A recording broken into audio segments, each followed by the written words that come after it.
Hello, hello. Welcome to Biblically Speaking. My name's Cassie Blino, and I'm your host. I am beyond excited today to now host my first ever group session with the Psych Theo podcast. Welcome to the show, guys. I am so excited for today's topic. I wanted to discuss the fine line between mental health and spiritual warfare with you, Sam Landa, the licensed counseling professional, and Dr. Tim Yonts.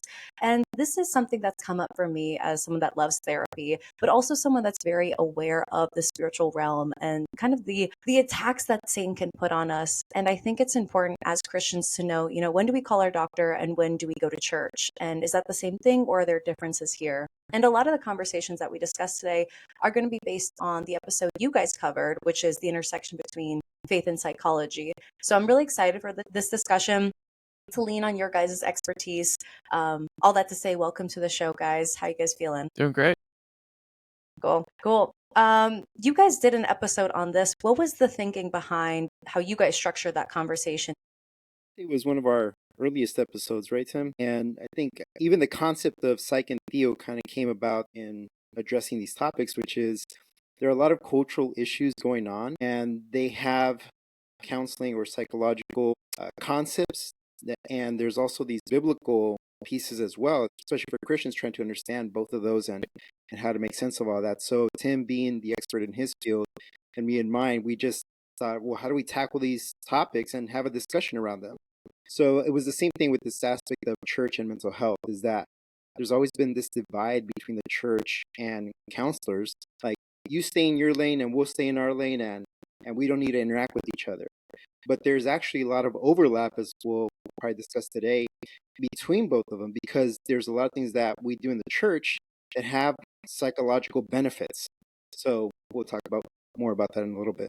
Absolutely. One of the things that I do want to get into is kind of like where that intersection starts, because I think that it's becoming an older concept that, you're feeling this type of way, you're feeling depressed or you're feeling anxious, you just need to pray more. And it feels almost rude to tell someone to do that when they could go get professional help. They could go get the therapy they need. Therapy changed my life. And I can't imagine the shame that I would feel if I was trying to process my trauma by simply just going to church and, kind of feeling invalidated through that. But first, before we jump in, would you guys like to kind of flex your muscles? Like, I'll start with you, Sam, as a licensed counseling professional. How did you start dissecting this with a theological lens as far as like mental illness from a biblical perspective?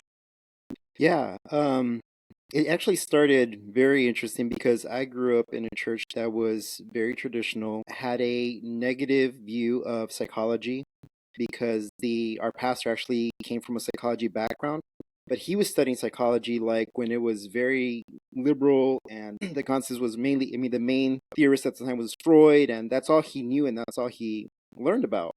So now Christian counseling is starting to make a kind of create its own lane within the counseling field. I was learning new things. I was learning, hey, there is overlap here. There is an aspect of the fallenness of man. That's why we're impacted by these mental health issues. So as I became more open to the idea of, hey, counseling probably has a lot of benefits, and there is a lot in scripture that we hear or that we see counseling, or a lot of issues specifically. So entering the field, being Latino, being from a conservative background, like those things were already working against me. So I had to kind of make sure that I really understood why I was going into this field. So it was a calling. It's an area that I wanted to teach in. So yeah, God just kind of opened the doors. And as I've been talking about it more and more, I've been seeing more of these overlap between the two fields. And then now I mostly work with college students. I've worked with adults before, and I've seen the power of connection, which is the biggest thing, right? God made us for relationships with Him, with each other, and that's been pretty much the focus of how I approach counseling. Did you experience any pushback by approaching theological ideas with psychology? I did, but it was mostly in class. So because we would have people who came in from maybe a more ministry approach. So they were going into the counseling program. And then there were some of us who grew up just kind of in a traditional background. We're kind of curious about what this actually looks like for us. And then there were those who were just always sold to, hey, psychology is its own field. If we're going to help people with their mental health issues, we don't really need scripture as much. We need to just focus on psychology, right? So we had kind of these three spaces, and I was kind of like in the middle trying to figure out, okay, is there overlap? What does this look like? But one of my favorite authors, Dr. Larry Crabb, he passed away a couple years ago. I've read a lot of his books, and he was one of the first to enter the field considering psychology, because he had a background in biblical studies and ministry, and he was moving into this psychology field, and he was getting hammered on both sides, right? So the Christians were telling him, hey, don't include psychology in matters of the church, and then psychology, same thing, don't bring church or God into the mental health space. So he talks a lot about that and how he must have been on the good side if he was getting hit from both sides. That's a great point. Yeah. I can't imagine that it would have been easy for someone to say, like, it's okay to not use God for 100% of your issues, and maybe it's time to go get professional help. And like I said, I feel like we're like coming out of that belief system that seems now dated, of like, it's okay, like, and it's biblical to go get professional help. I mean, at least that's my perception of it from like the outside. Like, you guys are the experts, and I'm like the peons that just kind of experience it and question it. Yeah, the church seems to be much more receptive to the idea of counseling, and I have Yeah. shared this with Tim, and I think I've shared it on the show as well. My main issue within the church is that the pastors don't take a self-help mental health approach to teaching scripture, right? The pastor is to edify the church, is to build them up, but not to give self-help and mental health talks from the pulpit. That's my perspective. So they're open to it. So I have seen pastors say, hey, if you need help and it's in this mental health space, you're struggling with depression or suicidal thoughts, go get help. And they encourage the congregation to go and seek help. So that I have seen more of. So that's been good. I do appreciate that. Yeah, absolutely. I mean, it's good that they're kind of drawing a line between that. I mean, like, I always go to the extreme of like, well, they used to like, I don't know, go to the bishops back in the medieval ages, and it's like, well, you're dying because there's ghosts in your blood, like at least we're moving out of that like horrible time where like people are acknowledging the body and like how medicine works. I would kind of love to get into a timeline. I love what you guys did on your episode of like, when did that period of God is in charge of everything end, and then it entered into, okay, there's a difference between like going to church and going to the doctor. I don't know which one of you, we're going to be ping-ponging a lot in this because I know that you guys both spoke on this, you guys both know, but from a theological and a timeline perspective, when do we see the introduction of psychology and kind of the exit of like everything is a demon if it's bad and hurting your body? Well, Sam can speak more so specifically to psychology and how the industry developed, but in general, with the start of the Enlightenment, which is, you think, the 18th century, so 1700 is typically when historians see the peak of the Enlightenment happening. This is a time where there's a newfound interest in science, or the sciences, the scientific method. Francis Bacon is really one of the famous philosophers and scientists of the day, and he's the one that's credited with the scientific method. And there's during this period there is this push to ground knowledge in the sciences. So what we can know by doing the scientific method. That's methods of observation and testing and retesting and things like that.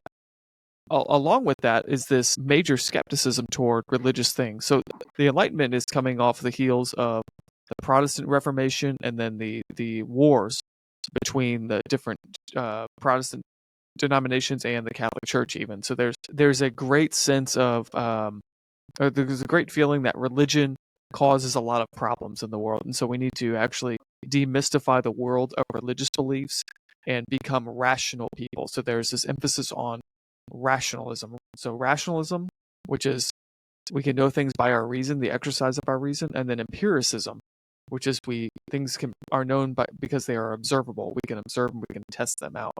So it's empirical. That is, you can touch it and you can test it. So that's that period, the 1700s into the 1800s.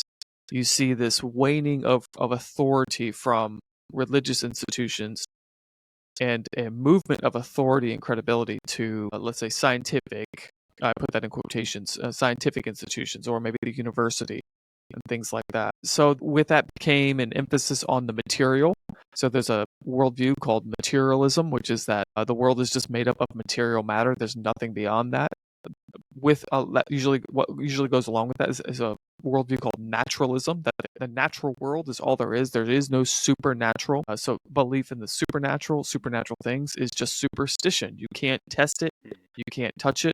It's ultimately irrational. And so why believe in it? And so a lot of the leaders of the Enlightenment were quite materialistic, atheistic, although they didn't always come out and say that they were atheistic, because back in the day that wasn't safe to do, but now it is. And so by the time you get to the 20th century, there is a hardcore entrenched worldview of materialism, naturalism, and atheism that dominates the universities, dominates all of the scientific endeavors. And so that actually influences how we study things like psychology. So Sam can speak more to like specifically to the discipline of psychology and where that shifted from religion to the material body. But essentially that's a big shift, is that the human being is not a spirit, soul, and body like a trichotomy as Christians would say. No, they would say we are a material substance descended from a primate. We're descended from the primate families through a long line of evolution. The world is just a material thing.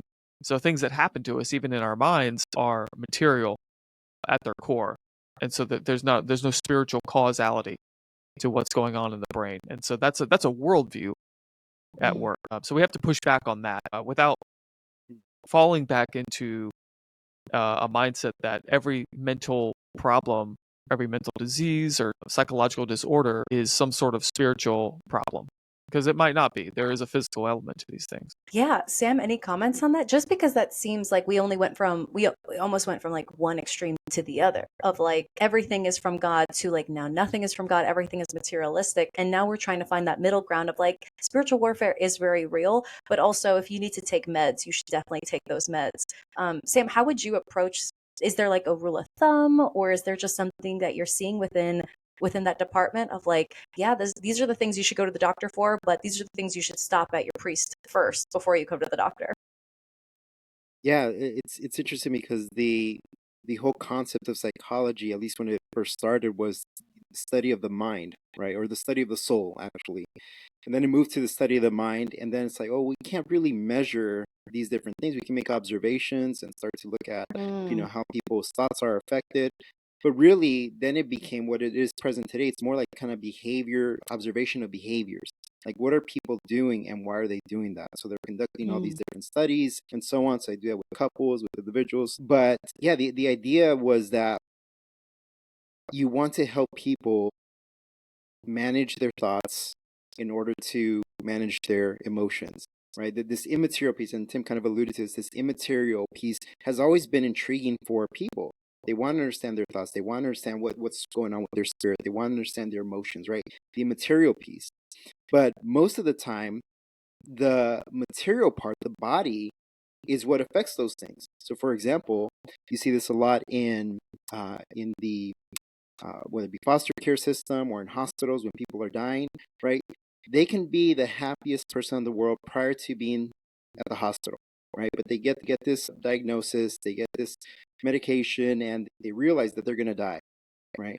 So that their body feeling the physical pain of cancer or some other disease starts to mess with their minds. Like they start thinking, what's going to happen with my kids? What's going to happen with, who cares about me, right? So it's interesting how something that happens to us physically affects your emotional and mental state, and vice versa. If you're thinking a certain way or if you're feeling a certain way, that can ultimately affect how your body starts to feel, right? Who are anxious all the time, they have very difficult time sleeping. So they start getting, more stressed, and they are more easily irritable. So it's interesting seeing just like that dynamic play out between the body and how that impacts the mind and emotions and vice versa. So that's always been kind of the war back and forth, is who's in charge of what, right? So again, the battle is between the either Christians or the religious world and the psychological world. Like the religious world believes we should take care of the spirit and we should take care of the mind and the emotions, right?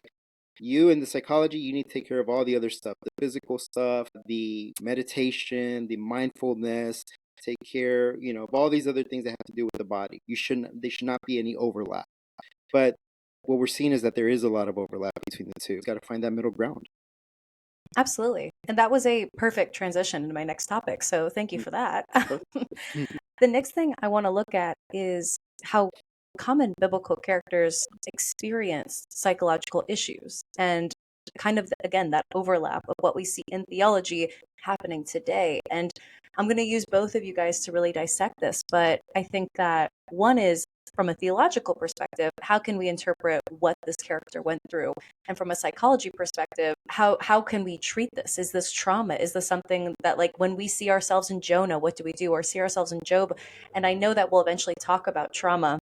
I don't mean to jump ahead because I loved how you guys cover this in your episode, but theologically, is this something that is more of an attack or something that, like, everybody will experience and we can't just chalk it up to Satan? But just to start out is the suicide of Elijah. He lived an amazing life as a prophet in the Old Testament, but even after, essentially defeating Baal, we still see this moment where he wants to give up and he turns to God, and God hilariously offers him a nap and a snack, which relatable. But again, he wanted to die. He wanted to give up. Is that something that we should be taking lightly? Is that just one element of the story? Or from a theological perspective, is this a major pinpoint that we can say, I'm Elijah? Tim, how would you interpret the suicidal thoughts that Elijah was experiencing from a theological perspective? Well, I think it shows that even the most spiritual among us, or at least the ones that are experience the power of God, and you can have high moments where you experience the blessing of God, the presence of God, God moving in crazy ways, and you can go from that to moments of despair. And a human being, a human soul, is capable of both in a very short period of time.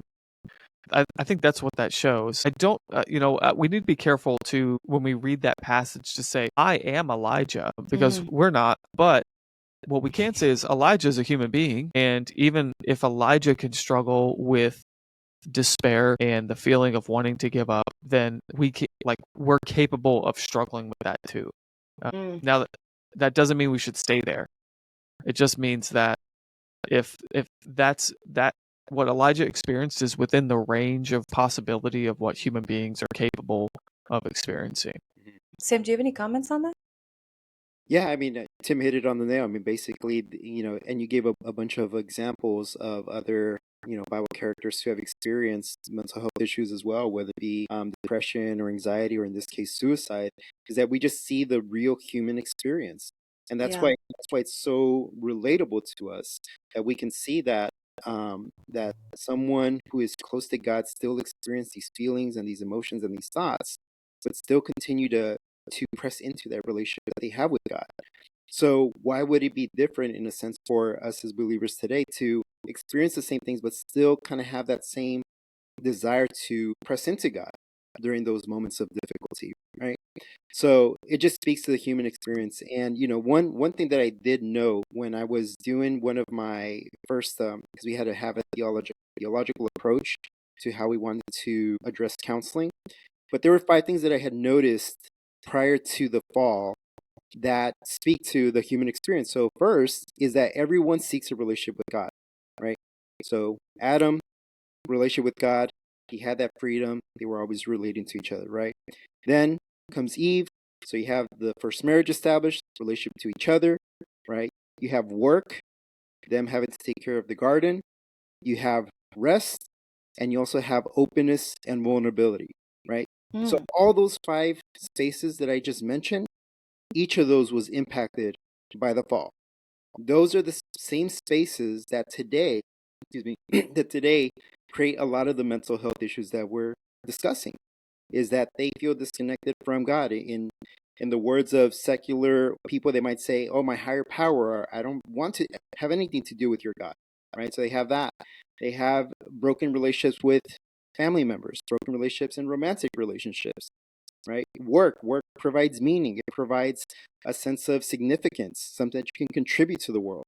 Who rests today? Everyone's always on the go, right? So all of these five areas that we see prior to the fall have been impacted on the opposite side, where either people don't want to work or don't find significance in the work that they do. So it was just very interesting to kind of notice those things prior to the fall. Whoa, that is such a great observation. But then, even leading to the fall, is it that disconnect from God that kind of led us to this moment of shame? Is that where you're going with that? Well, one of the things that we see right away, right after the fall, is that they hid from God. Mm-hmm. So the primary relationship that they had prior to the fall was with God, right? Sin enters the world, and they immediately hide from God. And what are people Mm. doing today? They want nothing to do with God, or they're trying to find God through different means. So that's why you have all these different religions. A couple years ago, New Age was a big thing. It's probably still a big thing, but I haven't heard as much of it as I did like 3, 5 years ago. The New Age was, someone put it, they say it's the buffet of whatever you want from God. So whatever you want Yeah. from God, you can get it at in the New Age space. It's a Because great Mhm, definition. I definitely know a lot of people in the new age right now. There's a couple people that I even want like talk to about it. I'm just like, it's so much more than just crystals, but kind of that mhm, buffet of God of like, this is where I heal and this is where I connect, but this is I don't surrender here. And this I'm not giving up. But that's a really great point. And you're right. I think that this is the human experience. The human experience includes the suicidalness of Elijah or the depression of Job from losing everything, the anxiety of Jonah not wanting to be obedient towards God, or just the anxiety of Jesus sweating blood mhm, before he was crucified. All of these are, I mean, I wouldn't say that that's part of the human experience, thank God, but mhm, that anxiety and that fear, I feel like I go through a range of these emotions throughout the day. But what's that to say about like trauma? I mean, by no means do I think that Job lived a normal life. And whether this is a true story or an allegory or just like a story that was come up, I've spoken to different scholars and kind of everybody has their own interpretation. That's neither here nor there. Let's move forward with the assumption that it's 100% true and it's not just a story. But Job lived this life and it was all taken away: his family, his property, his wealth, his bodily comfortability, being covered in sores. To me, that's already a trauma. I think with that, it was inflicted by Satan.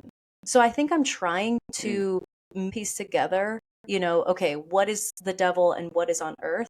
But I have the feeling from you guys it's going to be a both. And when you guys look at somebody like Job or any other character that has experienced huge trauma, but also inflicted by Satan, how do you, how should we as Gentiles, Jews, people of 2025, how should we interpret that? Should we say that, like, if I'm going through a Job period in my life, I just need to go to church more? Or is it you need to get on meds? Well, I think if you're asking if I'm experiencing like a mental disorder or some sort of psychological disorder, is that what you're more so asking? Because it could be like I had a car wreck. We're like, you don't need to go to church; you need to go to a mechanic. You know? We'll get to the intense Okay. stuff as far as like schizophrenia and like Yeah, yeah, disorders, but I think it is like what you guys were saying in your episode as far as like trauma and sin and how yeah. that separation from God, but also sometimes trauma isn't our fault, like it's not really on us to go out and seek something that's traumatic. Sometimes our house just burns down, and I feel Yeah. like that's pretty relevant for right now. But when that happens, are you supposed to be like, that's clearly an attack from saying these like he caused these California fires, or like that mhm. is part of life and I need to depend on God through this while also processing the trauma of losing everything I've ever known? Yeah, I mean, it's really hard for us to say if when something bad happens that the devil's behind it. I think to make that conclusion, we need multiple lines of evidence. Mm. It's easy to say, like something bad happened, it must be the devil, or it must be a demon. People say, "Not today, Satan," when something Yeah. like a temptation comes their way, like they like want to eat a second cookie, and like, "Not today, Satan." It's like Satan doesn't care about the second cookie. I'm telling you, he doesn't care about that. I don't think. Okay, so we need multiple lines of evidence to determine if something is really a spiritual attack. But because we need to understand we live in a fallen world. We live in a world that is broken. And yes, some of that brokenness, even in the natural order, is done by the forces of darkness. I mean, Satan, he does have the power over weather. He does have the power to do things like that. We just can't say like definitively, like if something bad happens that that's Satan or that's God. I remember when Katrina hit New Orleans, Christians came out of the woodwork to declare that God was judging the city of New Orleans. But then again, when the hurricane just hit North Carolina and Tennessee and the southern states a few months ago, the conspiracy theories online weren't about God judging those states. It was about some new world order controlling the weather and creating superstorms. But then when the fires hit California, well, now we're back to God judging those godless Californians out there. And so it's just not helpful to slap on spiritual labels that are, it's like spiritual conspiracy theory, hour when Yeah. people do that. We need to recognize that we live in a fallen world that is broken. There's volcanoes, there's earthquakes, there's storms, there's fires, there's hurricanes. These things can happen, and sometimes tragedy hits. Part of the Christian life is learning not to callously let go of your things, because that's really a dismissive way to talk to someone who's been through tragedy. But ultimately, when we go through tragedies, the Lord is wanting us to see that the things of this world, as 1 John 2 says, the lust, the things that are in the world, the lust of the flesh, the lust of the eyes, and the pride of life, these things are not of the Father, but of the world, and the world and its lust or its desires are passing away. But those who love the Father have eternal life. And it's not to say that having my house is like a lust of the flesh, a lust of the eyes, or a pride of life, that is the pride of possessions. But material things we have to be able to let go of when tragedy does strike. It's hard, but I think a lot of the Christian life is a marathon of learning to reorient our loves back toward the Father and away from things in the world. So I'm going long here, but we just need to recognize that sometimes bad things happen, and it's not always a spiritual attack. But when they do happen, we have to, here's a word, we have to be resilient to bounce back from those tragedies, and we can do that through spiritual disciplines. They do help us a lot. Therapy can help too. It just, it just depends on the person and circumstances. Shared that, Tim, because one of the interesting things that I actually learned throughout my studies was that when it comes to trauma, there's a huge difference between the impact of trauma for something like we just mentioned, like the hurricanes, the fires, anything like that. It's things that are out of your control that happen to you. Yes, they have the impact of trauma and they do affect the person, but it's, I forget how much more time, maybe like 5 times, 7 times more impactful when it's an interpersonal relationship. Right, so this we're going into spaces of abuse or sexual trauma, things like that, that they have a much more heavy impact on the person that experiences that than do these natural disasters. Now, that's not to minimize the impact of natural disasters, just to kind of give a range of what the impact is on the person. That is common also in being able to cope or to have resilience throughout those traumatic events, is what kind of strong social support the person has. So strong social support prior to the event, during the event, or after the event, right? They need to have strong social support. If you have it before the event, that's great, because you're already going into it where people are going to join you and say, hey, I'm so sorry that you've gone through this. We're here for you. We're going to help in any way that we can, right? So that's a huge buffer to how much impact that the traumatic situation is going to have on a person. But some people come during the traumatic event. So something traumatic happens and maybe you didn't have a good social support system, but your church sees a need and they start coming to you and they, hey, how can we help you? What can we do for you? Right? So there's help there. And there's after the traumatic event. You don't share it with anyone, you don't say anything, but there's a day where you feel just like being open and you share with someone, and then after the event you have people come and provide the social support.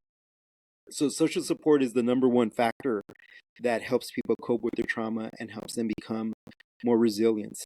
And from that, I started digging a little bit more into that. And one of the things that I noticed too is that if you see the type of meaning that people gain from their trauma, right? So you have people who are in more collectivistic cultures.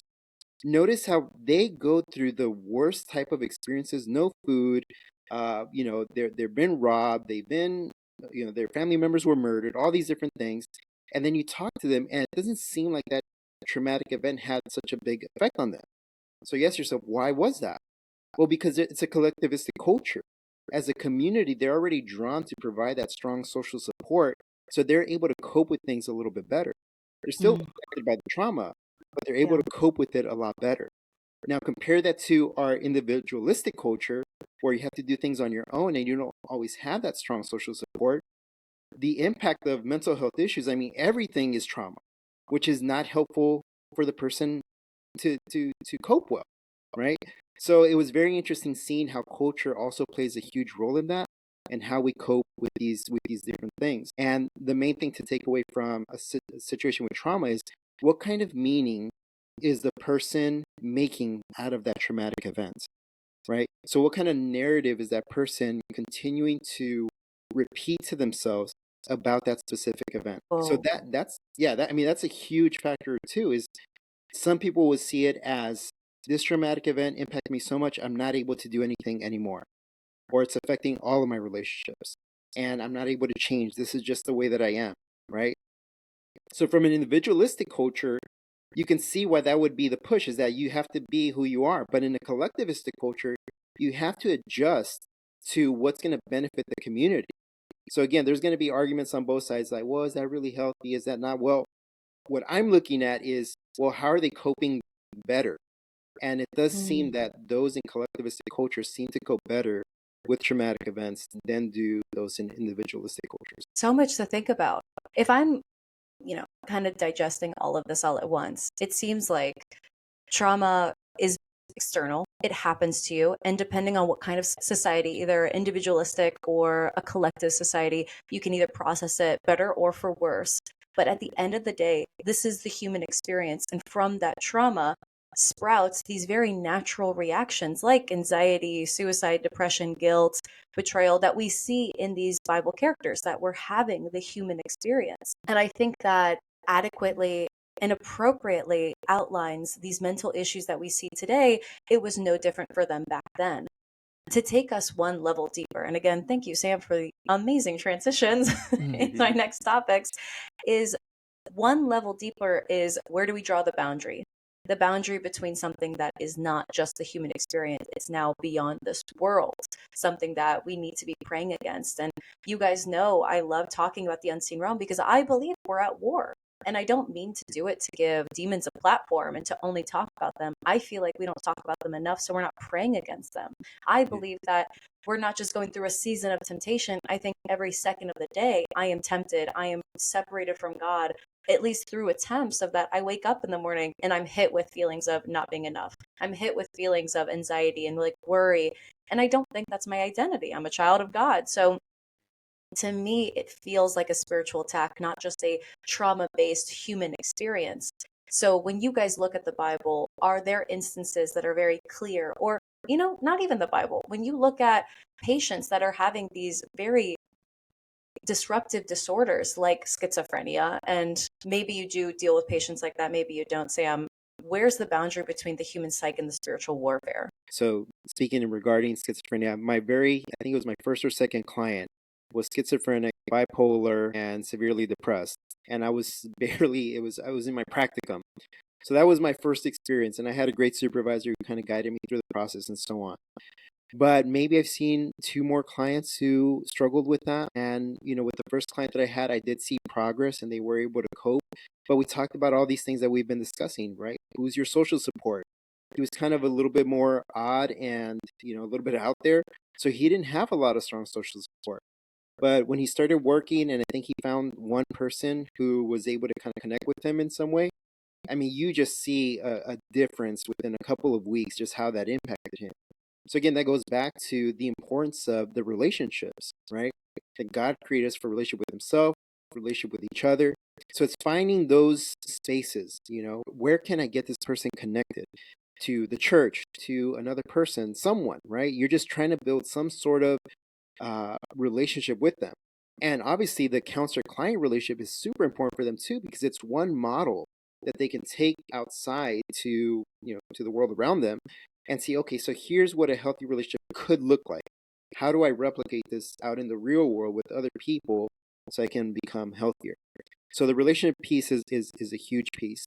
Then is it that they feel distant from God, right? Because sometimes they come to counseling and they'll talk about, I've been praying and I feel close to God, but I'm still having anxiety. So it's not that we need to address anything about the relationship with God, because it seems that they're doing all the things that any other Christian would do.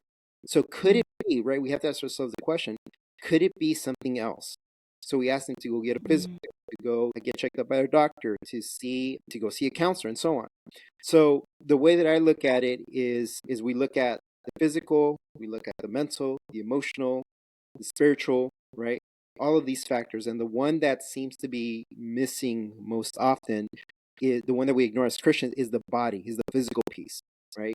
We think it's mostly just your emotions and what you're thinking, but we don't really consider how someone who hasn't been sleeping well, someone who doesn't exercise, someone who doesn't eat well, right? All these things impact how you feel about yourself and how irritable you can be, right? So we tend to ignore the physical aspect and we place much more emphasis on the mental. If you just think differently, well, it doesn't matter if you think differently and you're not sleeping well and you're eating horrible food, right?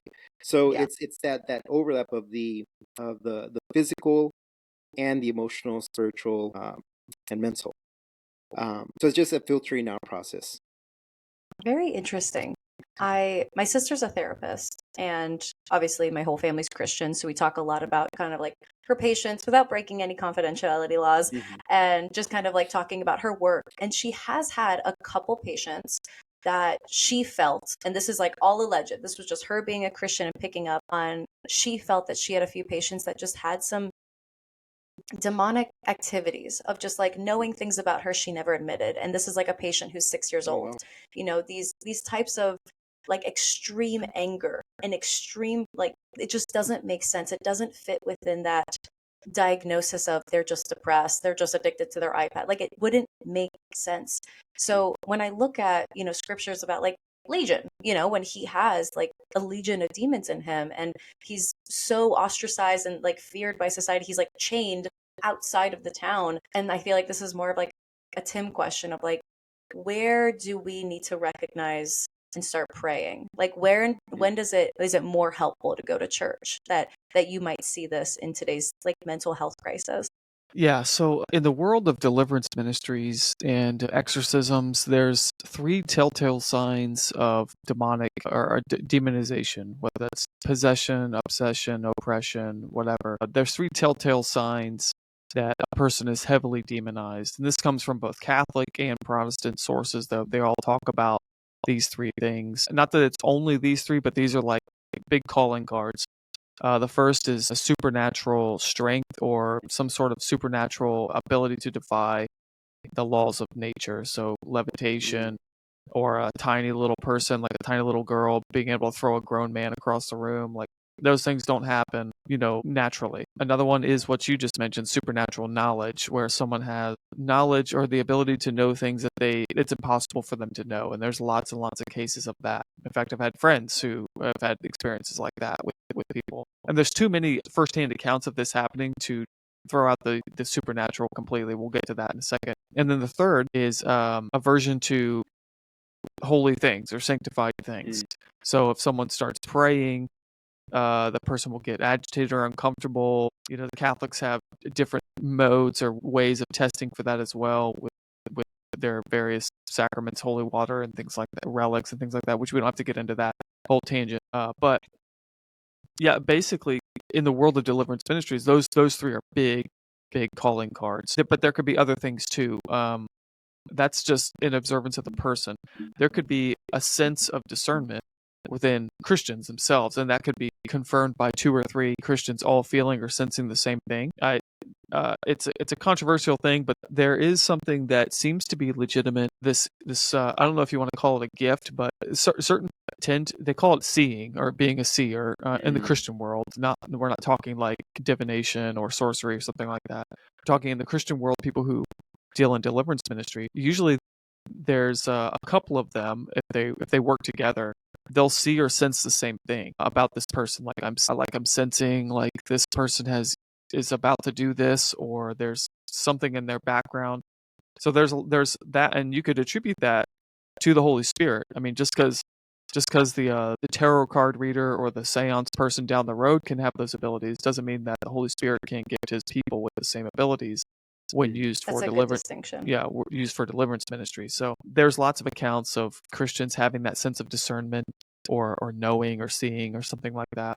That's a good indication. These are things that defy probabilities. I guess to get to the core of the question from an evidentialist standpoint, we don't want to begin with just concluding that something is demonic. Like, someone says, "I have schizophrenia." We're like, "Well, it's a demon. Too bad." Like, okay, you don't want to do that. Or like, "I just coughed." Like, not today, Satan. Take your Yeah. NyQuil, okay? You don't want to start with that. Sorry, I don't know. I just go there, Okay. No, but but I feel like that's what I'm doing. Like this is yeah, very clarifying for me because I feel like I wake up with like low self-esteem some days and I'm like the devil's on yeah. me. So do you Well, think that's just okay, me being that too much? it's not impossible that it could be. So I don't want to dismiss it as like, unless things are flying off the shelf, it's just me and my brain and brain chemistry. Mm, mm, Because demons, the analogy that I would, some people call them cockroaches. I think of them as more like predatorial serial killers.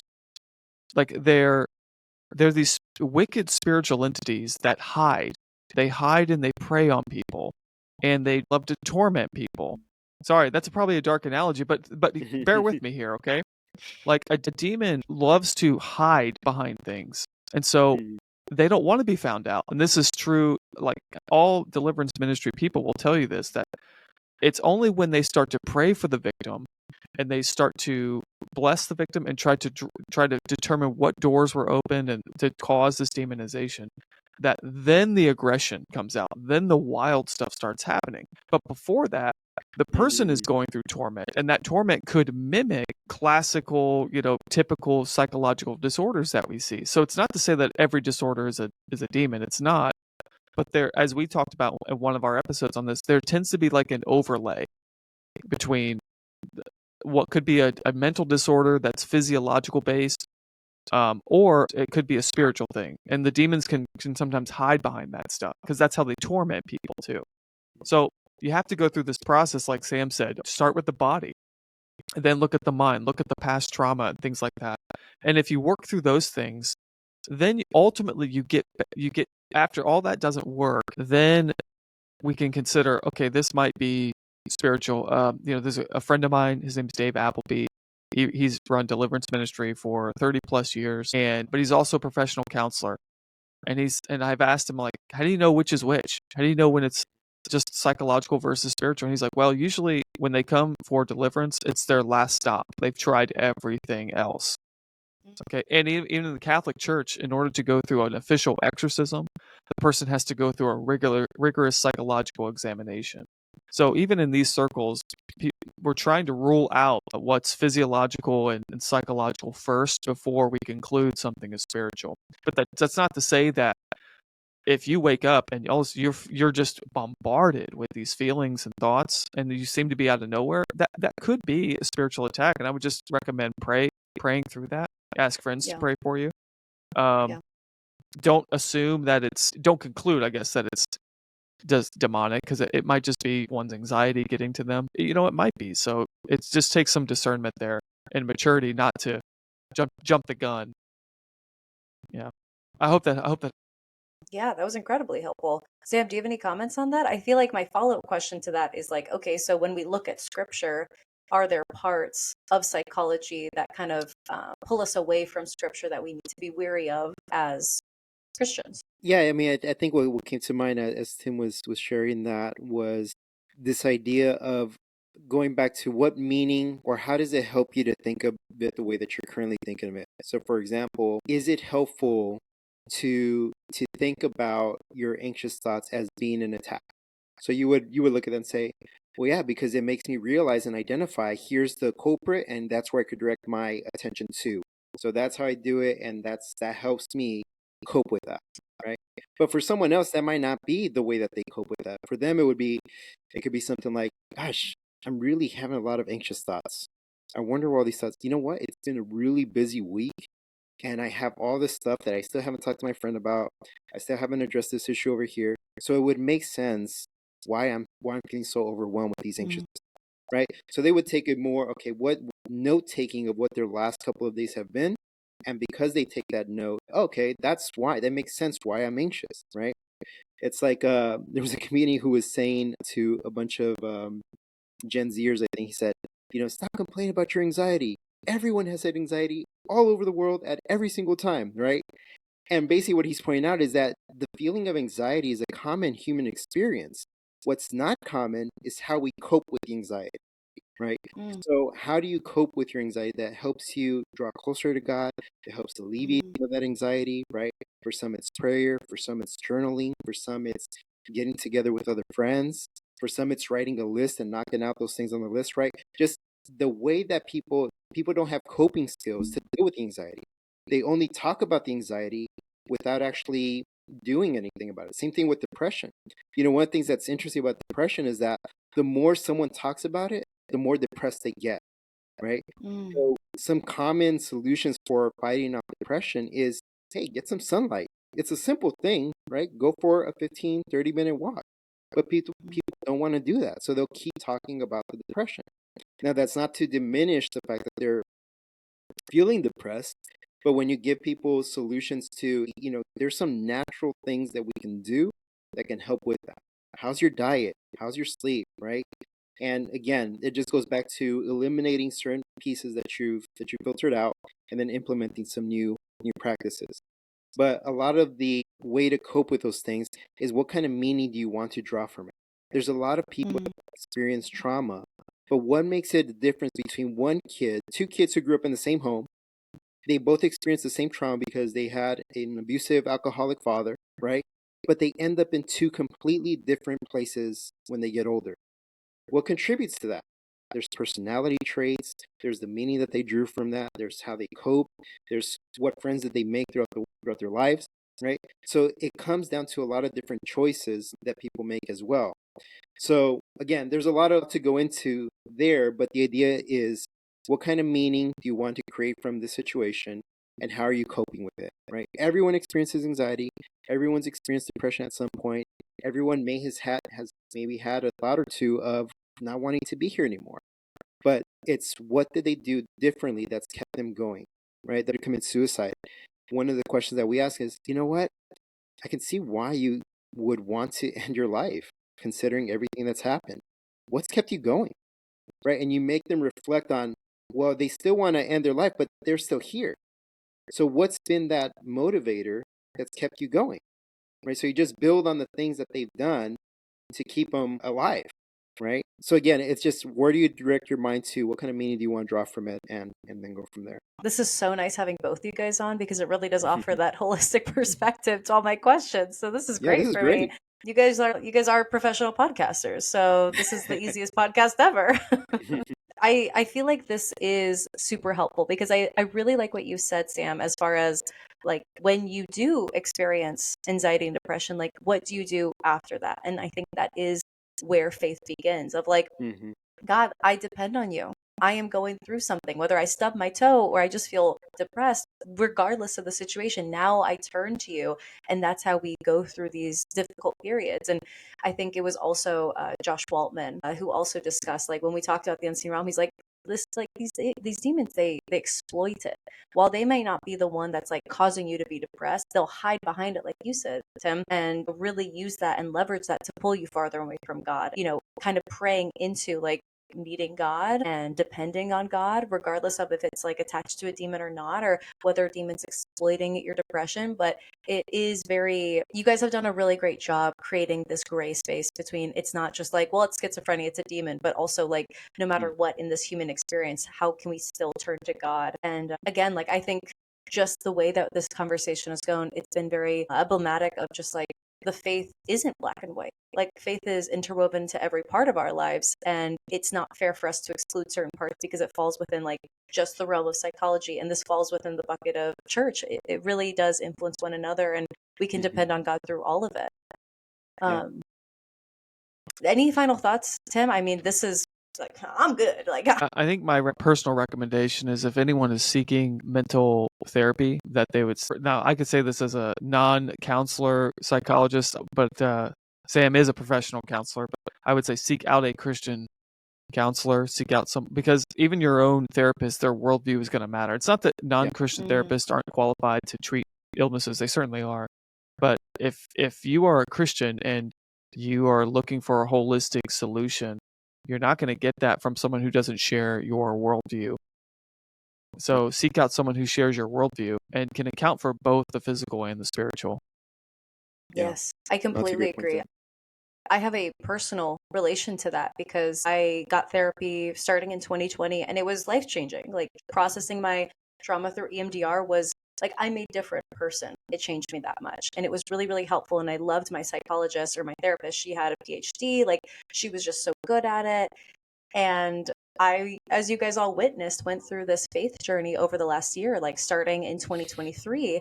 And I started working with her again, and we had some great sessions. But I knew she was a new age, more spiritual person than me. I knew she wasn't connected in the Christian faith. And for a long time, I was able to balance both that, like, we're in my trauma bucket.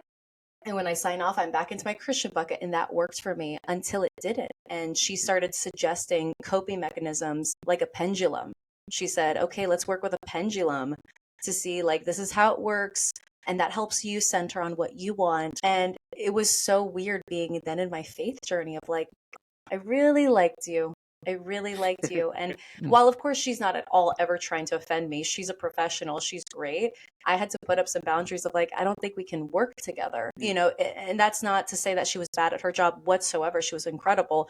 But like, as a Christian, you start feeling these new convictions of like, well, this isn't the type of alignment that I need. So I absolutely echo what you said, Tim. Like having, and like I overlooked all the Christian therapist options because I liked her. But once you hit that wall of like, oh, that's why you get the Christian therapist, because like maybe somebody who wasn't as good as boundaries, they would say yes, or they would try it out. Like it really is a slippery slope. Yeah, that's a good point. Or, they could be, that therapist could be reductionistic if they're maybe a naturalist atheist in their personal worldview. And so you might be thinking, man, this feels spiritual to me, like, or my relationship with God is really important to me. And they will, I mean, as Sam can tell you, as a professional, they won't look at you in a condescending sort of way. They won't look at you in a judging way, but they won't share that same worldview. Yeah. And so they could be reductionistic in their treatments of you. Sam, the two of us non-counselors are talking about this, and you're sitting over on the sidelines. So go ahead and chime in. No, well, I mean, Please weigh in. I mean, you guys are. We're talking you guys about are, our trauma over here. No, I mean, you guys are on point. I mean, because that is essentially what happens is that your value system comes into play. I mean, even for the counselor, their value system is going to come into play, and they have to determine where a certain value is going to be crossed for them or for you. And it was good that you were able to identify, Cass, because again, that's an important part of who we are as Christians. So to second what Tim said is that if you're a Christian and you're seeking counseling, I would recommend as well seek a Christian counselor. And even then, right? Even then, as you say, seek a Christian counselor, then you have to line up values, because again, Christian doesn't really mean as much today because everyone has their own definition of what Christian means. So is this person going to approach this issue with a Christian worldview? And is it going to help me draw closer to God? And you express all those goals, right? In your first session or two, you express, okay, what's your goal? My faith is very important to me, and here's the issue that I'm struggling with, but I want it to draw me closer to God.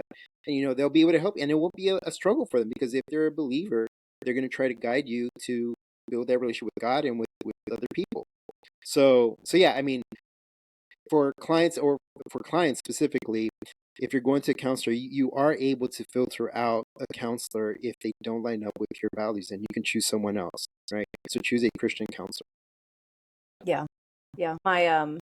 I'm curious if you do this, Sam, but my sister, who's a therapist, like we talk about this all day long, and she's like, well, I'm a Christian therapist and I have my own practice and I'm EMDR certified, like all the things, like check, check, check, check, check.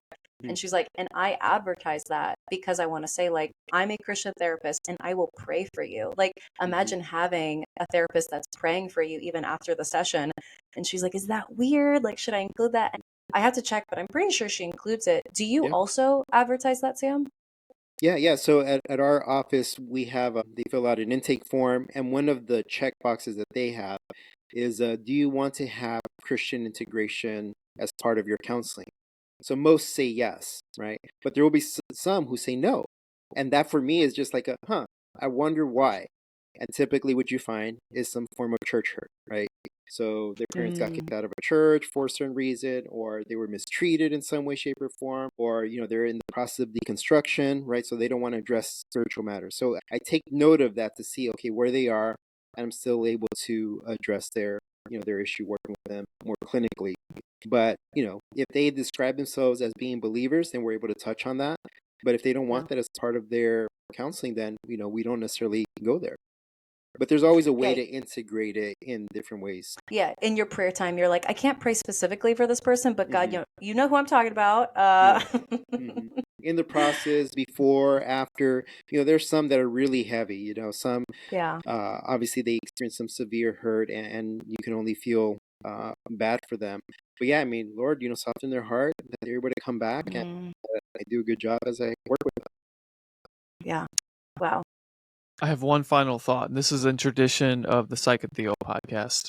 Keeping in our traditions, I have 2 book recommendations. For your audience, yeah. So one is a book that I've read. So it's by my friend David Appleby, as I mentioned. It's called "It's Only a Demon: A Model of Christian Deliverance." And so if you see I'll hold it up on the screen here. There we go. Is this like I'm trying to figure out the DIY?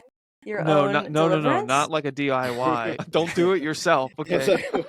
Don't try that. Yeah, definitely not. No, it's so he wrote this. He wrote that book as his how he's kind of figured out his protocol, his team's protocol for deliverance. Now he wrote that title as to be catchy because so many people he wrote it to demystify the process because so many Christians will attribute so much power, so much terror and authority because they get most of, as I say, they get most of their education on this topic from Hollywood.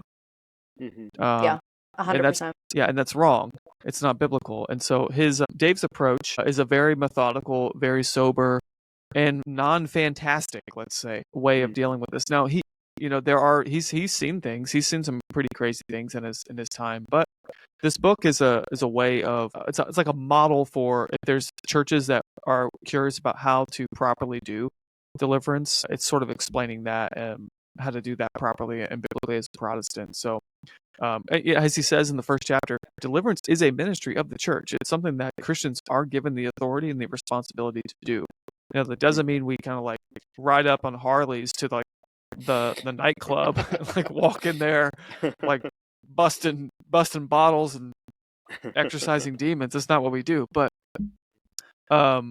we do when people come to us for help. We need answers, and our answers can't just be pray about it or go to the therapist.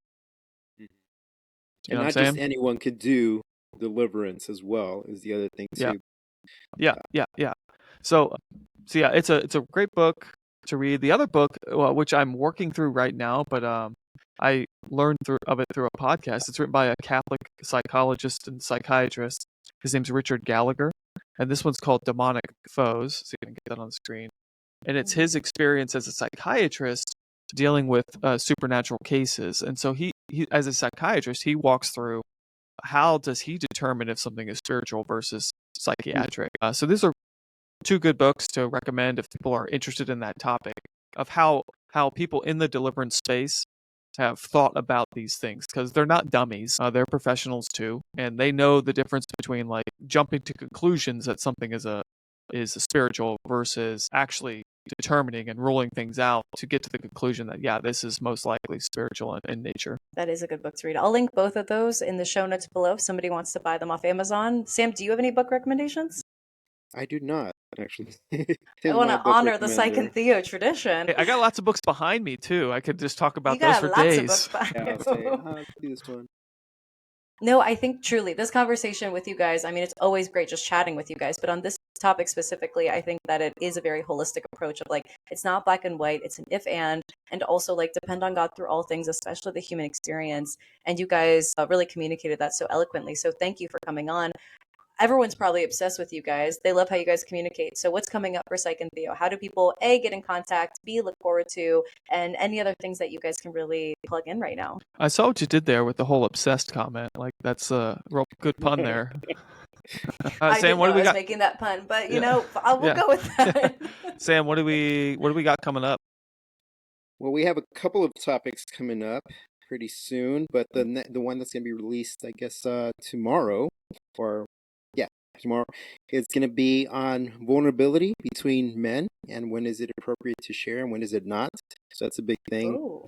We've really been, as we've gotten a little bit more understanding of kind of who our audience is, we've kind of touching a lot more on men's issues, but there's a lot of things that we're going to touch on regarding the church. There's a lot of talk on vulnerability, which is again one of the ones that we'll be releasing. But other church issues, things that are coming up, we want to do probably more videos. We'll probably start doing some lives this year as well.